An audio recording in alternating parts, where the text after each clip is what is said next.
Hello বন্ধুরা, good morning. কেমন আছো তোমরা সবাই? আশা করছি তোমরা খুব ভালো আছো, আর আমি তো খুব ভালোই আছি।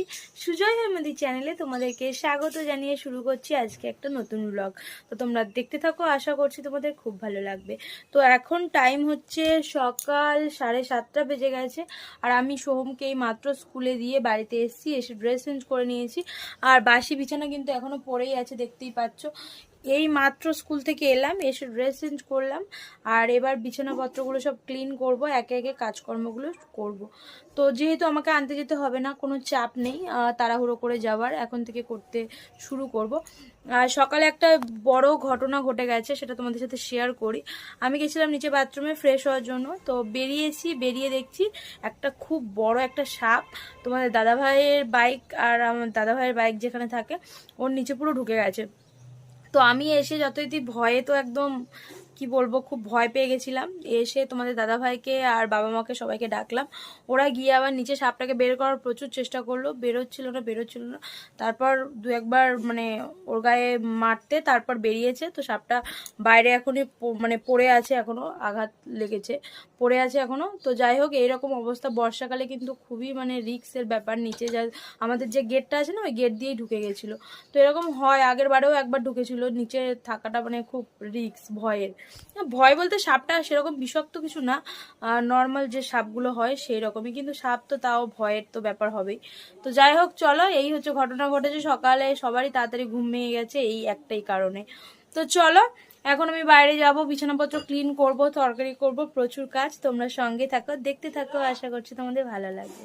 টাইম হলো 1:45 বেজে গেছে, আর আমরা এখানে লাঞ্চ করতে বসেছি। আর তোমাদের একটা কথা জানিয়ে দিই, আজকে কিন্তু সমস্ত রান্না আমি নিজে হাতে করেছি, কেননা মার আজকে খুবই শরীর খারাপ ছিল, মা উঠতে পারছিল না, তো তাই সব আমি করলাম। আর আজকে কি কি করেছি তোমাদের দেখিয়ে দিই। এখানে আছে কাঁচা কলা দিয়ে, আলু দিয়ে, মাছ দিয়ে ঝোল। এখানে আছে হচ্ছে কলাইয়ের ডাল, আছে হচ্ছে কলমি শাক ভাজা, আর আছে হচ্ছে আলু মাখা। তো মা এটা মাখছে আলুটা। তো মার শরীরটা এখন একটু ভালো আছে। আসলে কালকে গুরু পূর্ণিমা গেছে, মা লুচি খেয়েছিল, আমাদের তো লুচি হয়েছে কাল রাতে, তোমাদের দেখিয়েছিলাম। তো ওই লুচিটা খাওয়ার পর মার শরীরটা কিন্তু প্রচণ্ড খারাপ হয়েছিল, তার জন্যই। আর এখানে আমার আছে হচ্ছে ডালিয়া।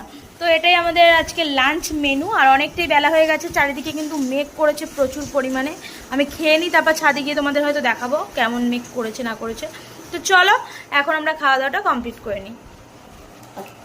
এখন টাইম হলো বিকাল 6টা বেজে গেছে, আর তোমাদের দাদাভাই আজকে গেছে হচ্ছে গিটার ক্লাসে, প্রতি শুক্রবার করেই যায়। তো আজকেও গেছে, আর আমি চলে এসেছি রান্নাঘরে।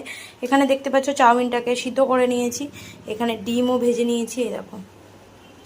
তো সোহমের প্রচণ্ড জোর খিদে পেয়ে গেছে, আর বহুদিন ধরে বলছিল মা আমাকে একটু চাউমিন বানিয়ে দেবে, তো দেওয়া আর হয় না, টাইম আর পাই না।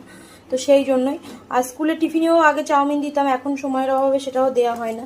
তো যাই হোক, সেই সব কারণের জন্য দেওয়া হয়নি। আজকে খুবই বায়না করছে, খুব কান্নাকাটি করছিল খাওয়ার জন্য। তো আজকে ফাইনালি ওকে করে দিচ্ছে হচ্ছে চাউমিন। আর এই প্রথম মনে হয় এইরকম চাউমিন কেউ বানাচ্ছে, তার কারণ হচ্ছে কুমড়ো দিয়ে। কখনো দেখেছো কুমড়ো দিয়ে চাউমিন হতে? আজকে ফাইনালি আমি সোমকে করে দিচ্ছি কুমড়ো দিয়ে, আলু দিয়ে, পেঁয়াজ দিয়ে, ডিম দিয়ে চাউমিন। তো আজকে বাড়িতে সবজি কিন্তু সেরকম কিছু ছিল না হাতের কাছে। তো আর কি বলবো, আলুও কিন্তু সেরকম ছিল না।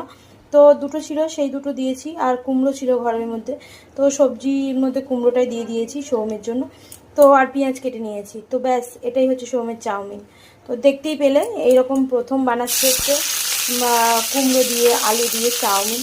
তো যাই হোক, বানিয়ে ফেলি, তারপর সোম খাওয়ার সময় ওর রিয়াকশানটা তোমাদের তো তখন দেখাবোই। তো চলো, এখন আমি ঝটঝট করে চাউমিনটা বানিয়ে ফেলি। এখন টাইম হলো 6:30 বেজে গেছে, আর তাড়াহুড়ো করে সৌমির জন্য চাউমিন বানিয়ে নিয়ে চলে এসেছি। আর চাউমিনটা দেখতে ঠিক এইরকম হয়েছে, ওপর থেকে একটু সস দিয়ে দিয়েছি। তো সোম, তুমি একটু টেস্ট করে আমাকে বলবে কেমন হয়েছে, ঠিক আছে? দাঁড়াও।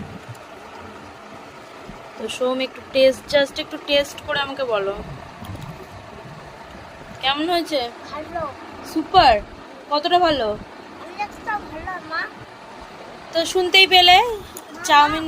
আমার কথা শুনো পাপা, পড়া করে সব পড়া করলে দেখবো পাপা টেনশন ধাক্কা দিচ্ছে। হ্যাঁ, তো সোমের পাপা যেহেতু গিটার ক্লাসে গেছে, সোমের মন খারাপ, সেই জন্য এইসব বলছে। তো চলো সোমকে খাইয়ে নিই। আর বাইরে কিন্তু এখনও অন্ধকার হয়নি, তো সোমকে পড়াতেও বসতে হবে, আর তোমাদের দাদাভাই তার মধ্যেই চলে আসবে। তো চলো এখানে খাওয়াই আর হচ্ছে টিভি দেখি। হ্যালো বন্ধুরা, গুড মর্নিং। তো কালকে ভিডিওটা কমপ্লিট করা হয়নি রাতের পর, তো আজকে সকালে ভিডিওটা এন্ড করার জন্য চলে এলাম। আর আজকে শনিবার, সোমকে পড়াচ্ছিলাম, স্কুলও যাওয়া হয়নি, তো ঘরে বসে বসে ওকে হোমওয়ার্ক করাচ্ছে। আর এখন টাইম হচ্ছে 9টা বেজে গেছে। তো আজকের ভিডিওটা এখানেই এন্ড করছি। দেখা হবে তোমাদের সাথে পরবর্তী একটা ভিডিওতে। ততক্ষণ তোমরা কিন্তু ভালো থেকো, সুস্থ থেকো। আজকের মতো টাটা, বাই বাই।